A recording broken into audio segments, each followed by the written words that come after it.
I'm Lorii Abela. I am your host. I'm a clinical hypnotherapist and neuro-linguistic programming practitioner. Welcome to tonight's episode of Ready, Jetset, Go. In this Ready, Jetset, Go, we talk about the good, the bad, and the ugly in travels. And I'm sure one of those times that you have traveled, you have had certain situations. Maybe you lost your wallet, you lost your passport, or maybe you had an argument with your companion and all those, nasty things that you didn't expect because like you were just supposed to have a good time, but things didn't work out as you were expecting. So, tonight is just one of those nights that we're going to be talking about something like that. And then our guest for today is actually another friend of mine from JCI, which is an international organization, which is all about learning how to do leadership. And she's actually business and life coach. So hello, Demi. Debbie, how are you? Good. How about you? Thank you. Good. Thank you so much. Thank you for inviting me for this. Sure. Wonderful. Yeah. So let's get it started. So I'm sure that once in your life you have had certain situations in your travel. But beforehand, so tell us where did you first travel? Yeah. Outside Mongolia, huh? Oh, okay. Sure. Yes. Yeah, you mentioned. I'm from Mongolia, and I actually today I was checking my destinations, and I've come including the cities. It was over 60. Oh my God! Which means maybe in 20, 30 countries. Oh my God! Yes. And I like traveling and a lot, and I did a lot traveling. So, but I still have many destinations in my bucket list. Okay. Yes.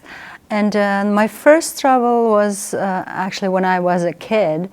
I was in 7th grade, and I had a chance to participate in the contest, for Russian language. Mm. Yeah, I learned Russian language at school, and I was, competing in the national contest, and I had a chance to go to the international one, which was in Moscow in 1987. It's a long time ago. Yes, and that was actually my first international travel. Oh my God! Yeah. And so, how is that? You were still a child, so you were accompanied by by a teacher, and we were actually a group of children, 10 of us, and we were accompanied by a teacher. Okay, so you were competing to because you said Russian language. Do you have to interpret or translate? Yeah, it's more like comprehensive reading, writing, also conversations and different types of examinations, I would say, or contests, and they give certain points, and people get rated by the points. So is that international competition, people from the other countries? Yes, many countries, all over the world, I would say, yeah. Oh my God. Because it was that time still more like a socialist country. The changes were just only starting, and it was also a contest which was held every 4 years, and I guess it was more like promoting Russian language all over the world. So many people would be willing to learn Russian language and also participate through in these contests. Okay, all right. And so is Russian the second language of Mongolia? No, actually not. Yeah, it is as a foreign language. It's considered as foreign language. Still, it is. Okay, but it's not taught in school? Yeah, we used to study in school as a foreign language, but now we have a choice of studying different languages, not only Russian. Okay, wow, yes. That's interesting. Yeah, and then you learn something new every day. Yeah, sure. Because then, since 1990s, where we went to a market economy, we started learning different languages, and that's how I learned my English. Okay. Oh my God. Mm-hmm. So tell me, you were saying that we were, talking about what was the most memorable event that happened to you when you had some hassles while traveling. Yeah. As you mentioned, JCI, the Junior Chamber International, through these organizations we travel a lot, especially participating at conferences, right? Like regional conferences and also World Congress. So we also had like most of the time twice a year to travel somewhere. So I remember we went in 2013 to Rio, and that was a World Congress there.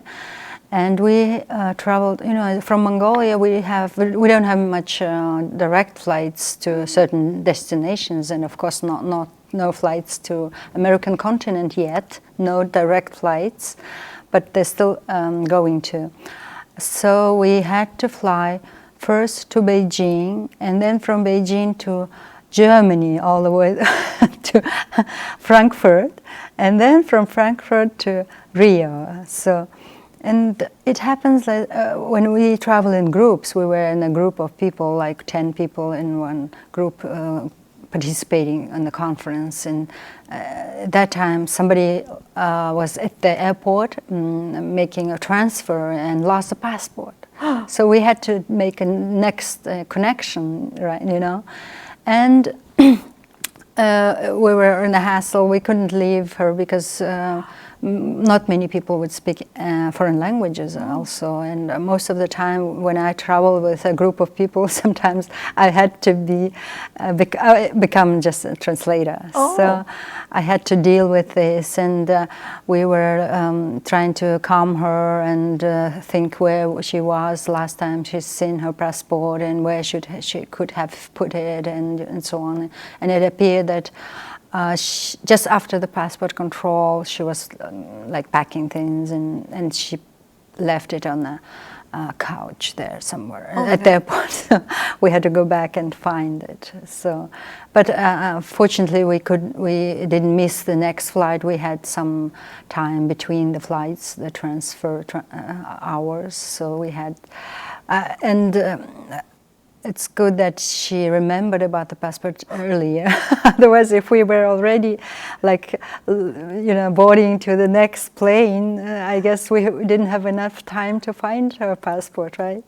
So what kind of questions did they ask? Your companion, because obviously, it's like your life and death when you have this, missing item, because obviously, we are very, very careful with that. We want to make sure it's in our body somewhere that, you don't lose it. And then that's really terrifying. And then you are affected even though it's not your passport.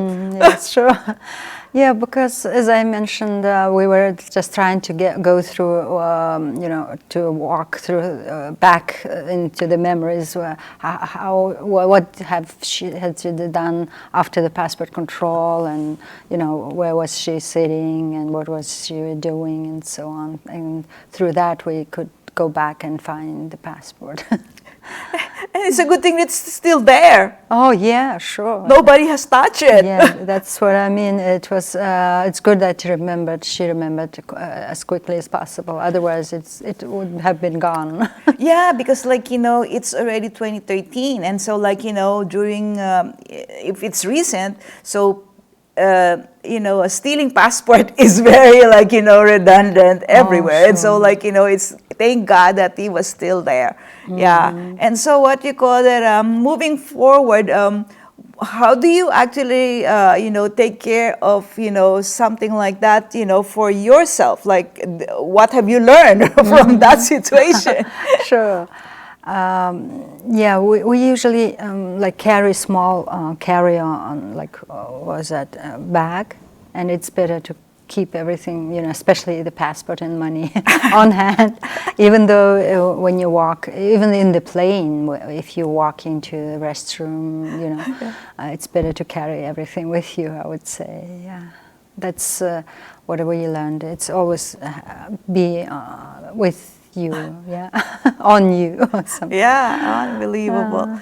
How about the other 8 people? Were they also worried? Because sure, because we were all one team, and of course everybody was worried. But as I said, we had quite a few hours, before the next flight. So fortunately, we had time Okay. Yeah. Yeah, because like, I'm wondering like if there is a Mongolian embassy in Germany.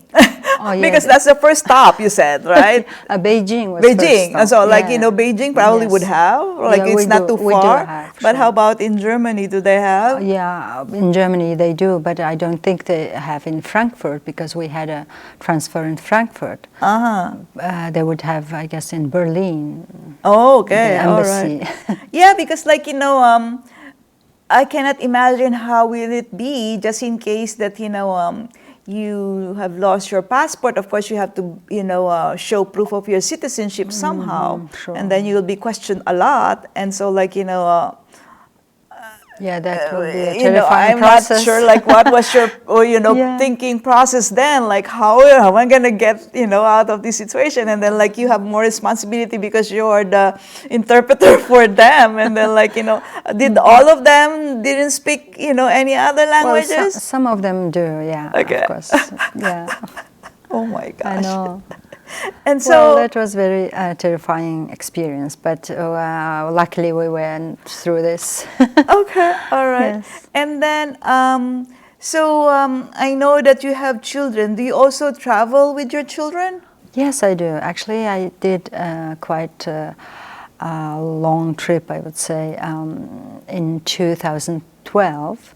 Actually, I was participating also in New York. We have a UN summit, do you remember? Yeah, yeah. JCI has a partnership with UN. What year was that?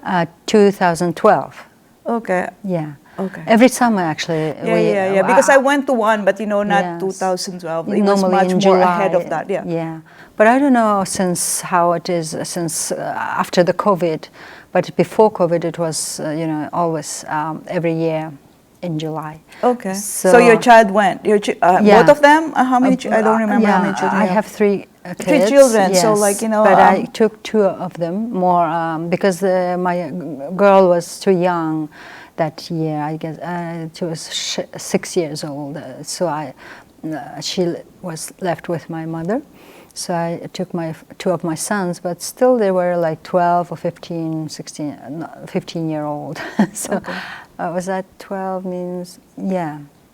So how is it traveling together with children? Because Yeah. they were not bad, like 15 and, but No, still. what kind of things do you do in order to make sure that, everything is going to be smooth together with your children? Because like, obviously, they're teenagers.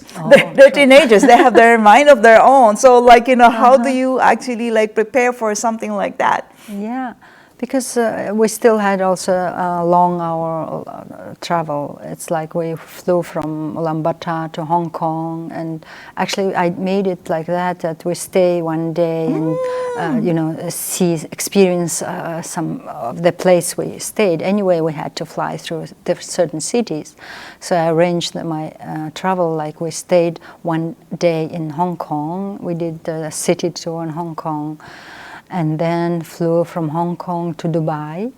We stayed there one night and one full day, so we could also do we actually did the red bus. Okay. Because the red bus is in many cities. Okay. So that was very convenient because we didn't have a lot of time, so we just in advance, we booked a red bus ticket, and as soon as we got off the plane, we went to the city and to the red bus station, and that was like, you could see quite a good, have quite a good experience of the city. So, and then, even though you're traveling with red bus tours, you could also, it's like hop and Hop on. yeah. So you could get off, see some certain areas, and then hop on the next bus, and that was quite convenient. Yeah, and we did the same in Dubai. Okay. So that was also good. And like my oldest son was 15 and the other one was 11, so still it was their like I would say first international travel, long hour travel, because maybe they had before shorter trips. Yeah, so I remember They were very excited traveling, of course, and yeah, they could take care of themselves, and that was good. But I could only see how they were traveling when they arrived in America. We flew from Dubai to New York, and it was a very big time difference, you know, because we have like in Mongolia we are 12 hours ahead. So it's when there is a night and here's a day. So they could, you know, they were sleeping all day. And Jet lagged, okay. Jet lag, and that was, I could see how they could, you know, it was the problem for them. Okay. Yes, All right. they were like, everywhere they had to sit somewhere, they would just fall asleep, pass out. Okay, all right. No, I'm asking you about that because, like, you know, I don't have any children. And so, like, you know, I've always been wondering about those people who travel with children. Because, like, I have a friend, she married somebody from Scotland. And so she's Filipina, and then she married a Scottish guy. And then, like, they have 5 children. And she said that, you know, they because like Europe, you can travel quickly because they're not far away, but still sometimes you have to fly. So what she does is that she has to prepare, when they were still younger, she has to prepare, like, you know, 7 suitcases, including hers and the husband. So, like, you know, that's the amount of suitcases that she prepares. And so I cannot imagine also, like, you know, if they were still young, then, like, you know, you have to monitor, counting probably all of them one by one. Okay, is everybody present? And then and then, like, when I used to live in New York, there was this person that I saw traveling with maybe a 10 years old boy. And so the boy was so excited to hop on the train, and then like once he hopped on the train, the train door closed, and then the parents were left behind on the station. And so that's the reason why I've always been wondering, how is it, like, you know, for you as a mom, how do you take care of, like, well, obviously they are much more older, but, you know, I'm sure there's different situation for them. Maybe they have spotted something interesting for them, and then, like, you know, they'll be lagging behind. Maybe they saw some, like, I don't know, Lego, or maybe something, like, you know, interesting for them that is not interesting for you, and then, like, you know, sooner enough they're not going to be there walking behind you. So, like, that's the reason why I'm asking you, how do you make things smooth for you when you're traveling? Yeah, it is always, you know, to be very alert. You don't want to be leaving them behind wherever that is. Like, you know, the movie Home Alone. Like, I think one time they were traveling, and so somehow the boy was left behind. It's probably a nightmare for parents to be actually, like, you know, having such a situation. It's different. You know, it's different when you lost a thing. It's different when you lost a person, because it's a person. It's different from a thing. That's why I always kind of avoided to travel, I mean, just on a vacation with kids when they were young age, because I think sometimes it's like nobody gets, good vacation, or sometimes, you know, it's all troubles, and even children get tired, and they don't really, if they're too young, they don't really feel, you know, the good things of travel, see around, you know. They just get travel, and then parents get tired because kids are tired, and, you know, I would say it's not a very quality vacation travel would be if if people travel with young kids, I would say. Okay, I met a couple not too long ago. This was in Spain. The funny thing is that they were traveling together with a young adult. So the lady's already in college, and then the parents said, like, you know, we waited till she's grown up because, like, you know, apparently, like, you know, we want her to enjoy, because, like, you know, of course, like, it's different when you're young, you're just playing and everything, and then, like, you know, once you already understand what's going on, then, like, you know, it has a different effect on the person. That's the reason why that, you know, they said that they waited till she has become, you know, older. So, but she is very appreciative. Like, I'm sure your children are very Yes. appreciative as well, because like, Yes, they obviously, do. like, how many children do you know who has traveled? Not a lot. And that's what I was saying to the lady, like, said to her, like, you should be grateful, because like, how many among your classmates do you know who have traveled? Like, not a lot, because like, Yes. it's not, something like any parent will take their children, because not every parent is interested in travel. And so like, obviously also there's the money factor in that, and also like, the scheduling can Oh, be sure. different, like, if children are in school, and then like, Yeah. it's ridiculous. And so you have traveled 60 countries, and so like, I wonder now what else is in your travel bucket Yeah. list? Yeah, I was just thinking when you were talking about traveling with kids. Of course, it was two different travels. When we are traveling on vacation, it's different, and when you are traveling just for other purposes like relocating and so on, that's different. So relocations are more like from one point to another, and it's not much hassle, I would say. Yeah, it's also kind of different, because when you're traveling on vacation, it's more. Could be, there could be more chances you would have more problems. Yeah, and my bucket list. Yeah, I actually happened to visit most of the continents, and Oh my God. only Africa's left. Oh, really? Yes, so Africa is my next destination whenever I would have a chance. And of course some other cities and countries in Europe still, because Europe, there are many countries nearby, close by, and like to name a few, like Switzerland, Italy, Spain, and it's all very exotic and all very famous destinations that are still waiting for me. Okay, so if you go to Africa, because you've never been there, so which one do you think you're gonna pick? Yeah, I want to pick Tanzania, because I'm very interested in safari parks. Oh, okay. Yes.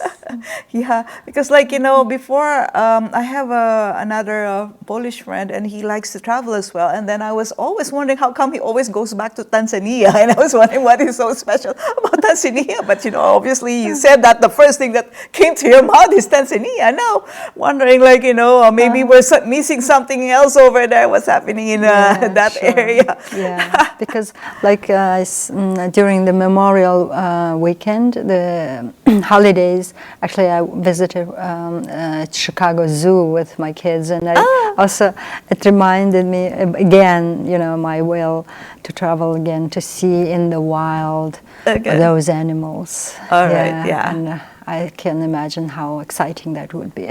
Okay, yeah. Because like, if you don't want to go far, if you're in Mongolia, you can go to the Philippines. We have something like that, safari as well. I didn't, I didn't expect that, we'll be having a safari, because like that was the first time I went to that one, which is the south side of the Philippines. That's in Calawit, Palawan. And so that's very interesting, because like, I guess because I've experienced it, like, being in the wild, then like, probably that's the reason why I'm not so excited anymore with seeing some more of that. Because like, for me, like most of the time, if I experience something, like I want to try something else. Oh, sure, Like, I want something new all the time. So that's the reason why. I know, that happens. Actually, I was in Philippines and Boracay Island. Oh, really? Yeah, So did you go swimming? Sea and swimming and beaches. And that white sand beach was terrific. Oh, wow. Yeah. So what year was that?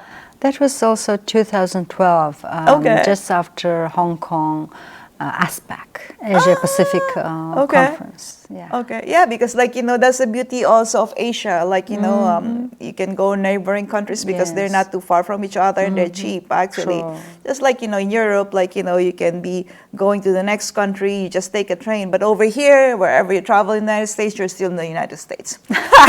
So, big country, but a lot. Unless you are see. Probably on the border of Canada somewhere, then you can take a car to go to the next destination, but it's only in Canada or in Mexico. That's it. Yeah, Niagara Falls is also interesting. I haven't been there yet. I've never been to Niagara Falls. Okay, yeah.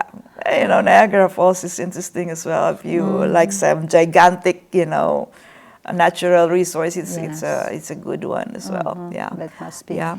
So what you call that? I really appreciate talking to you and having Yeah, you over nice. here. Me So too. like for the benefit of those people who are watching, I'd like to invite you over here if you are one of those travel enthusiasts, or if you are an expert in traveling, like you are in the hotel industry or the tourism industry. We would like to have you over here. So over here in the show, you can be your own Rick Steves, Samantha Brown, or Joseph Rosendo, and then with your own twist.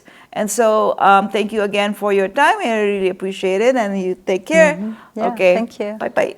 Bye-bye.